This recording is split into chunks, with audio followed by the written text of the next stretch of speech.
Let's find this Doomsday Killer. I will wait on a pillar of light for God's return, and you'll burn in eternal hellfire. In the TV series Dexter, one of the most memorable storylines involves Dexter Morgan's clash with the Doomsday Killer during the show's sixth season. This storyline is particularly significant due to its exploration of religious fanaticism, psychological manipulation, and Dexter's own moral dilemmas. The Doomsday Killer refers to Travis Marshall, who believes he is carrying out apocalyptic murders based on biblical events. Travis, a delusional theology professor, is manipulated by his former mentor, Professor James Geller, into believing that they are enacting God's will by committing a series of symbolic murders that reflect the book of Revelation. If Geller's at that church, his hideout will make an even better kill room. I'll say goodnight to Harrison, and then I'll be on my way. Who's out there? Don't you say a word. One of the major twists in this storyline is the revelation that Geller, the older mentor who seems to guide Travis, is actually dead. Travis suffers from dissociative identity disorder, split personality, and Geller only exists in Travis's mind. Travis, believing Geller is real, carries out the brutal murders thinking they are part of God's plan to bring about the end of days. This delusion drives him to recreate apocalyptic scenes, such as the Four Horsemen and the Whore of Babylon, using real victims.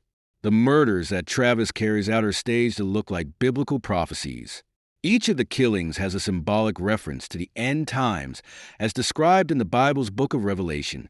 The series of grotesque murders include the Four Horsemen of the Apocalypse, a scene where 4 people are killed and posed as the Four Horsemen. The Angel of Death.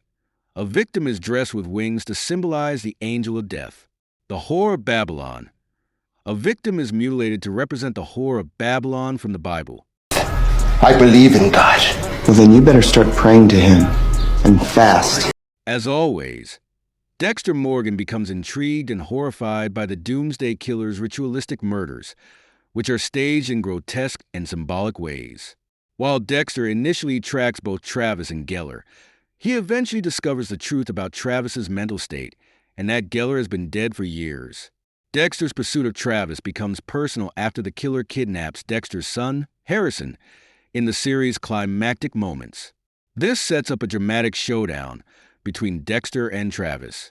The final confrontation takes place in a church, a setting ripe with symbolism, as Dexter faces off against Travis in an ultimate battle between his rational mind and Travis's religious delusions.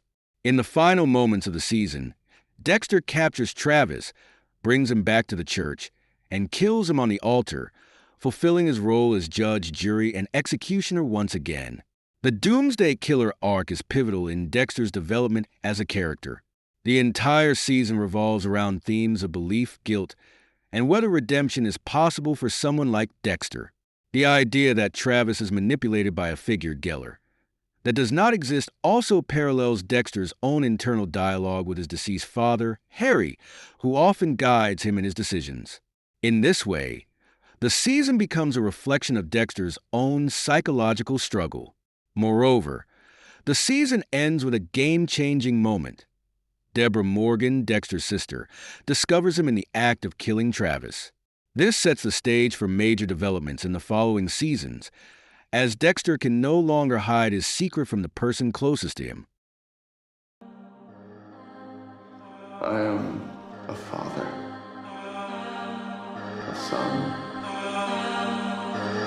a serial killer.